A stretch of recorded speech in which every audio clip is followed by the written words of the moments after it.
Breaking news చూస్తున్నాము. Tirumala donors privilege పేరుతో నకిలీ టికెట్ల విక్రయం జరిగింది. డోనర్ రిఫరెన్స్ టికెట్లతో శ్రీవారి దర్శనానికి వెళ్లిన హైదరాబాద్ కు చెందిన ఉపేందర్ వైకుంఠం 1 లో స్కాన్ కాలేదు టికెట్స్. అయితే డోనార్ సెల్ కు వెళ్లి కంప్లీట్ చేయాలని వైకుంఠం సిబ్బంది ఆయన సూచించారు. డోనార్ సెల్ లో ఉపేందర్ కి ఇచ్చిన టికెట్లు నకిలీగా గుర్తించారు. 3 టికెట్లకు 2000 వసూలు చేశారు. హైదరాబాద్ కు చెందిన నళినీకాంత్ సతీష్. ఈ నెల 29న ఈ సంఘటన జరిగింది. విజిలెన్స్ వింగ్ అధికారుల ఫిర్యాదుతో కేసు నమోదు చేశారు తిరుమల 1 టౌన్ పోలీసులు. రైట్, ఇది అంశానికి సంబంధించి మరిన్ని అప్డేట్స్ మా ప్రతినిధి దామోదర్ అందిస్తారు. దామోదర్, తిరుమలలో వివిధ రకాలుగా దళారులు భక్తులను మోసం చేస్తుంటారు. తాజాగా మరో ఘటన ఇలాంటిదే బయటపడింది. డోనర్స్ ప్రివిలైజేషన్ పేరుతో నకిలీ టికెట్లను విక్రయిస్తున్న ఇద్దరిని ఏదైతే టీటీడీ విజిలెన్స్ అధికారులు అదుపులోకి తీసుకుని పోలీస్ స్టేషన్ లో వారిని అప్పగించారు.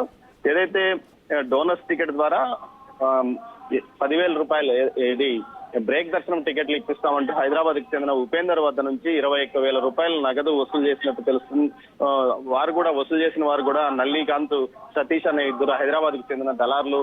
తాము డోనర్స్ దగ్గర ఏజెంట్లుగా పనిచేస్తున్నాము, వారి డోనర్స్ ఫెసిలిటీ సౌకర్యం సంబంధించిన టికెట్లు తమ దగ్గర ఉన్నాయంటున్నాం. 29వ తేదీన ఈ హైదరాబాద్ కి చెందిన ఉపేందర్ దగ్గర 21,000 రూపాయలు వసూలు చేస్తున్నారు. కానీ వీరు ఇచ్చిన టికెట్లను తీసుకెళ్లి ఏదైతే దర్శనానికి వెళ్లిన సమయంలో అక్కడ స్కాన్ చేస్తే అవి నకిలీగా టికెట్లుగా తేలడంతో వెంటనే సెక్యూరిటీ విజిలెన్స్ సిబ్బంది వారిని అదుపులో ఏదైతే ఉపేందర్ ను విచారించగా ఉపేందర్ తనకు నల్లికాంత్ సతీష్ లు ఈ టికెట్లు ఇచ్చారో 21,000 రూపాయలు నగదు వారికి చెల్లించానంటూ కూడా చెప్పడంతో నల్లికాంత్ సతీష్ లను మీద విజిలెన్స్ వింగ్ అధికారులు ఫిర్యాదు చేయడంతో తిరుమల 1 టౌన్ లో కేసు నమోదైంది. ఏదైతే నల్లికాంత్ సతీష్ అదుపులోకి తీసుకుని విచారించారు. తర్వాత వారి మీద ఎఫ్ఐఆర్ కూడా నమోదైన పరిస్థితి. వీరికి సంబంధించి పూర్తి స్థాయిలో గతంలో ఏదైనా ఇలాంటి అక్రమాలకు పాల్పడ్డారా అన్న కోణంలో కూడా పోలీసులు దర్యాప్తు చేస్తున్న పరిస్థితి.